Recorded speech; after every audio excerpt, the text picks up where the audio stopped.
Jake and Hillary. Question number one was, what are the top two skills that a teacher leader needs and why? I believe communication is one of the most important skills that a teacher leader needs. Communication is important in all aspects of life, but especially when you are in charge of leading. Communication can quickly make a situation go very wrong or very well.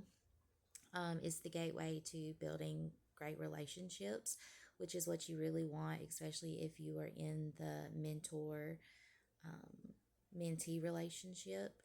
And it can really make or break whether what you're going to say to somebody is going to make a difference.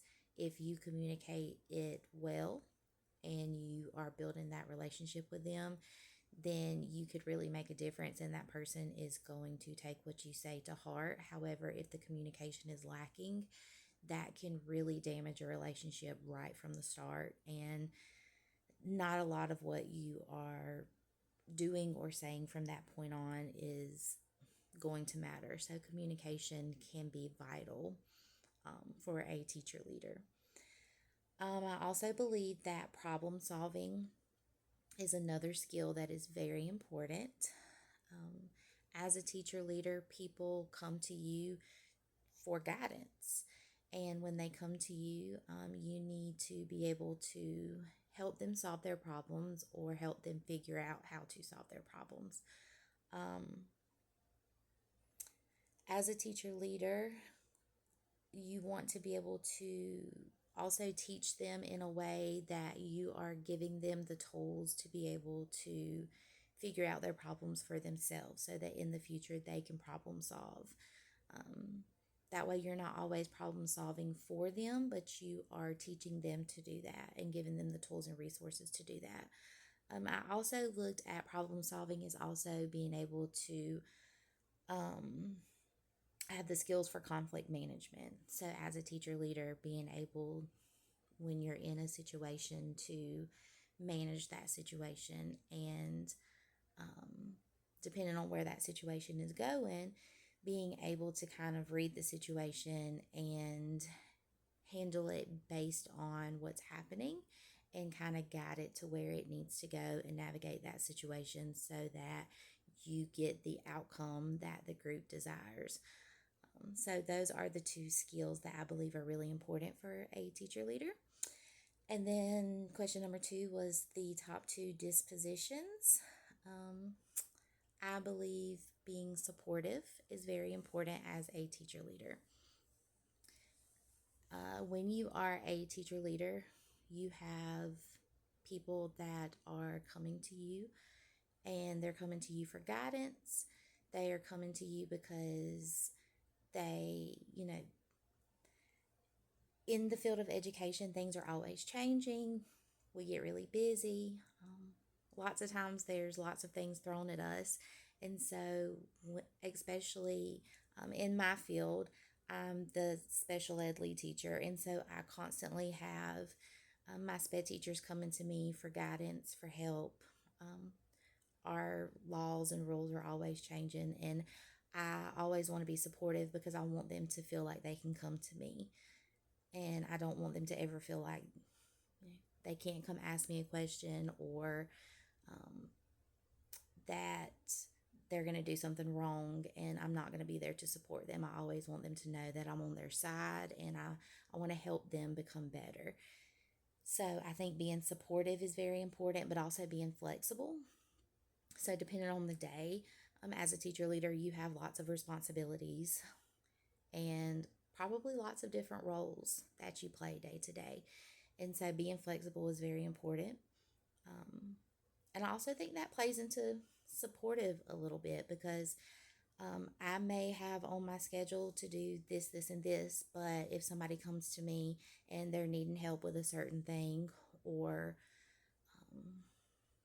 a wrench gets thrown in my day and something else needs to be handled, then I have to be flexible and I need to handle that because I want my team to know that I am here to, handle those responsibilities because I'm in that position for that reason.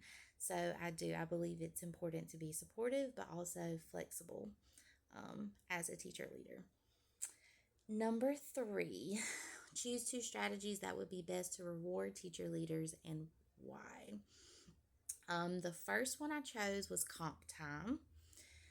I think it's very easy for people not in the position of a teacher leader to not realize just how much time teacher leaders put into all the roles and responsibilities that they have each and every day. Speaking just from myself personally, I work from the time I get to school to the time I leave. And there are some days where I forget that I didn't eat lunch. And I know that there are a lot of people that I work with that do the same exact thing. And I think from the outside looking in, it is very easy to not see that because a lot of what we do goes unnoticed. So sometimes just, comping that time a little bit because of everything that we do, that would be very appreciated. And a good way to show a teacher leader that even though we don't see everything that you're doing, we are aware of everything that you do, even behind the scenes. Another one was recognition in front of peers, and that kind of went along the same lines of that. I also think it depends on the person and what kind of appreciation they like. Because me personally, I would not necessarily like recognition in front of my peers, but I feel like it's a good way to reward, most teacher leaders because, again, it's very easy from the outside looking in to not realize just how much teacher leaders do. And to recognize them in front of their peers is a really good way to show their peers that this is what they do, even though we don't necessarily see it all the time. This is what our teacher leaders are doing day to day. These are the roles and responsibilities that they're playing, even if it's in the background. This is what they're doing, and it would just be a really nice way to reward them and show them that we see all the hard work that they are putting in. Number 4, how important is it for the teacher leader to have a good working relationship with the principal? In my opinion, it is significantly important for the teacher leader to have a good relationship with the school principal. Me personally, I've had it both ways. I've had amazing principals, and then I've had principals that, were not so great. So I've kind of seen it both ways, but I I think it's important for the teacher leader and the principal to have a good relationship because at the end of the day, you're working hand in hand with that person.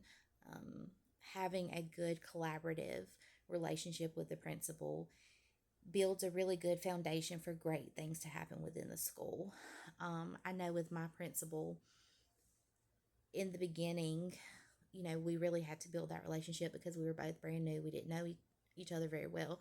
But as we got to know each other and build that trust, now we're at a place where I can go to my principal and say, hey, this is what I'm thinking. And he's very open to my thoughts, my suggestions. And a lot of times, now that we've gone through so much together, he's like, if that's what you're thinking, if that's what you think needs to happen, then I'm for it. Let's try it. And it's really nice to be at a point now with the principal that we're there. It's also really nice because when I see issues in the school that I would like to bring to the principal's attention, I feel at a comfortable place where we can talk about that.